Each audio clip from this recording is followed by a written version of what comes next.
జై శ్రీరామ్. అందరికీ నమస్కారం. వెల్కమ్ టు న్యూస్ అఖండ. నేను మీ కస్తూరి శ్రీధర్. ఈ మాల్దీవుల గురించి తెలుసు కదా మీకు. మొత్తానికైతే సిగ్గులే, శరమలే, లజ్జాలే ఏమిలే. అది ఎట్టా బతుకులు బతారో వాళ్ళ దేశంలో ఉండే వాళ్ళు ఏమి జనాలో లేకపోతే వాళ్ళు ఏమి నాయకులు నాకు తెలియదు. కానీ అదేందో నెట్టు అందితే జుట్టు అందకపోతే కాళ్ళు, ఆ బతుకులు వెళ్ళాయి. వాళ్ళకు సంబంధించి ఒక ఇంట్రెస్టింగ్ న్యూస్ ఒకటి తీసుకొచ్చిన, దయచేసి ప్రతి ఒక్కరు కూడా ఈ వీడియో నేడ స్కిప్పులు కొట్టకుండా వీడియో అంతా జాగ్రత్తగా చూడాలని మిమ్మల్ని అందరినీ సవినయంగా వేడుకుంటా ఉన్నా. ఇంకా అసలు విషయానికి వచ్చా, ఈ మాల్దీవుల గురించి మనం చాలాసార్లు మనం మాట్లాడుకున్నాం. అయితే దీని గురించి మాట్లాడుకునే ముందు మళ్ళీ ఒకసారి ఈ మహమ్మద్ మిర్జు గురించి అయితే మనం చెప్పుకోవాలా. ఎందుకంటే అసలు భారత్కు వ్యతిరేకంగా మాల్దీవుల దేశంలో జరిగిన కుట్ర విషయంలో సూత్రధారులు ఎవరయ్యా అంటే చైనా, పాకిస్తాన్. ఈ రెండు కూడా ఈ మాల్దీవులను అడ్డం పెట్టుకొని వీళ్ళు భారత్తో రాజకీయాలు చేయాలా, భారత్ని ఏదో ఒక విధంగా అయితే అవమానం చేయాలని చెప్పి చాలా రకాలుగా ప్రయత్నం చేశారు, అన్ని రకాలుగా. అయితే పాత్రధారి మాత్రం ఎవరంటే ఈ మహమ్మద్ మిర్జుగాడే, వీడే. ఇంకా విషయానికి వచ్చే మాల్దీవుల దేశం మొదటి నుంచి మన భారతదేశానికి అనుకూలమైన మిత్రదేశం అనమాట. ఎందుకంటే మిత్రదేశం అంటే నేను ఇంకో మాట చెప్తా, నేను ఇందాక చెప్పినాను కదా, అంతే జుట్టు అందకపోతే కాళ్ళు. అవసరం వచ్చి అవసరానికి తోడు మన మిత్రదేశం మాదిరా మనం ఎట్లా కావాలంటే అట్లా మనకు అనుకూలంగా నడుచుకున్నారు. కానీ చైనా వాళ్ళు, పాకిస్తాన్ వాళ్ళు మేము ఉన్నాం కదా నీకు ఎందుకు కానివ్వంటే ఓడు భారత్ మీద ఎంత విషయం చెప్పినాడో మనకందరికి కూడా బాగా తెలుసు. దాదాపుగా మాల్దీవుల దేశం మన భారతదేశం మీదనే ఆధారపడి ఉంటుంది. కానీ మాల్దీవులకు ఏ కష్టం వచ్చినా కూడా ఆదుకునేది ఒక భారతదేశమే. అలాంటి మాల్దీవులకు ఈ మధ్య కొమ్ములు వచ్చేసినాయి. ఎట్టయినా సరే మాల్దీవులను భారత్ నుంచి వేరు చేయాలని చెప్పి భావించిన చైనా, పాకిస్తాన్ దేశాలు ఈ మహమ్మద్ మిర్జును ఒక పావు మారి వాడుకున్నాయి. అంటే వాడిని అడ్డం పెట్టుకొని ఎట్టం ఒకటైతే భారత్ని అయితే దెబ్బతీయాలా, భారత్ని అయితే అవమానాలు పాలు చేయాలన్నట్టు పెద్ద ఎత్తున ట్రై చేసినారు ఆ రెండు కూడా. ఇక చైనా, పాకిస్తాన్ల ట్రాప్లో పడినటువంటి మహమ్మద్ మిర్జు ఇక మాల్దీవులలో ఇండియా అవుట్ అనే నినాదాన్ని ఎత్తుకొని పెద్ద ఎత్తున అయితే ప్రచారం చేసినాడు. భారతదేశం ముస్లింలకు వ్యతిరేకం అని చెప్పేసి ప్రచారం చేసినాడు. ఏం చూడండి, ఇదే నేను చెప్పేది.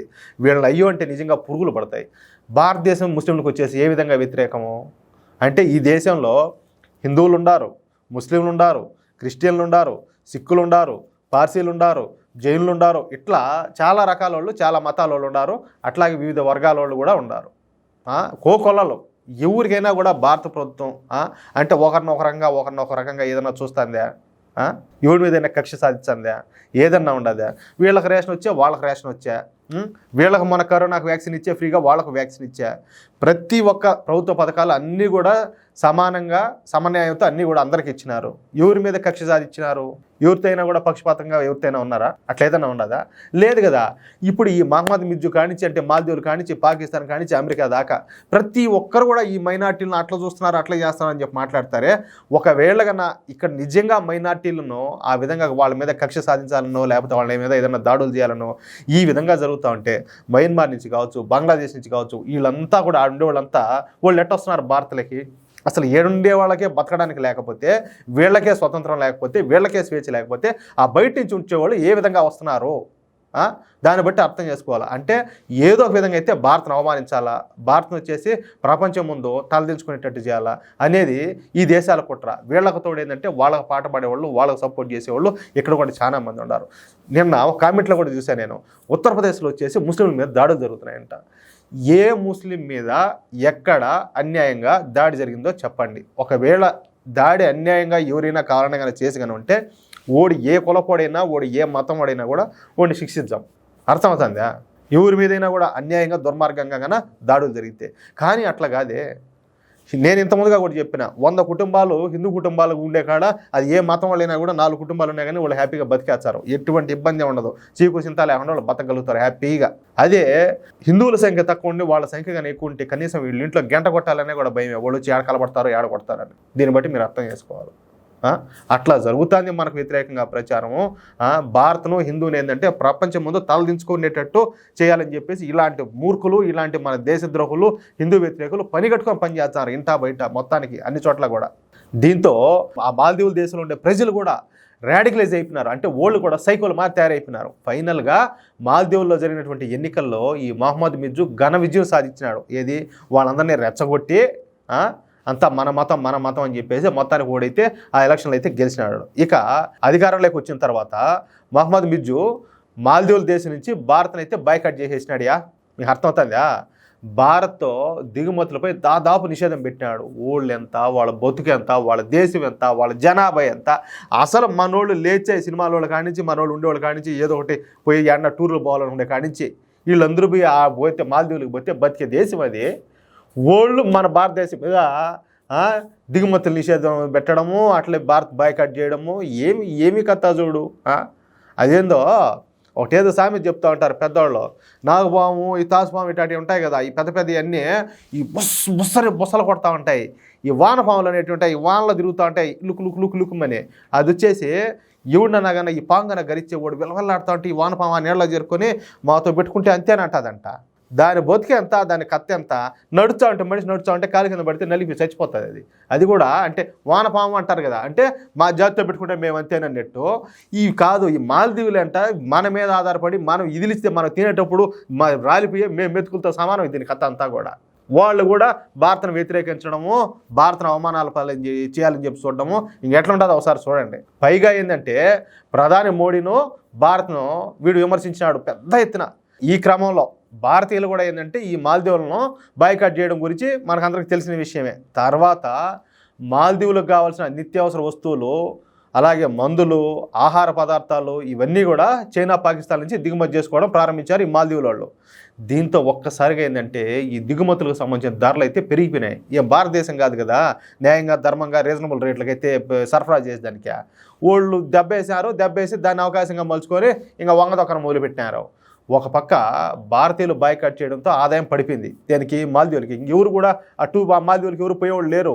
ఇది విహారయాత్రలో పోతారు కదా, టూరిస్టులు ఉంటారు కదా, వాళ్ళు ఎవరు పోలా.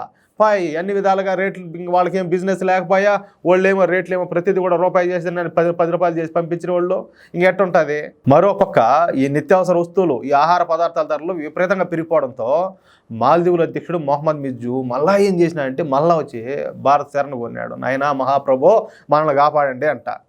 అయితే ఇప్పటి వరకు తాను అనుసరించినటువంటి ఇండియా అవుట్ నినాదాన్ని పక్కన పారేసి భారత్తో స్వేచ్ఛా వాణిజ్య ఒప్పందం చేసుకోవడానికి ముందుకు వచ్చాడు మళ్ళా.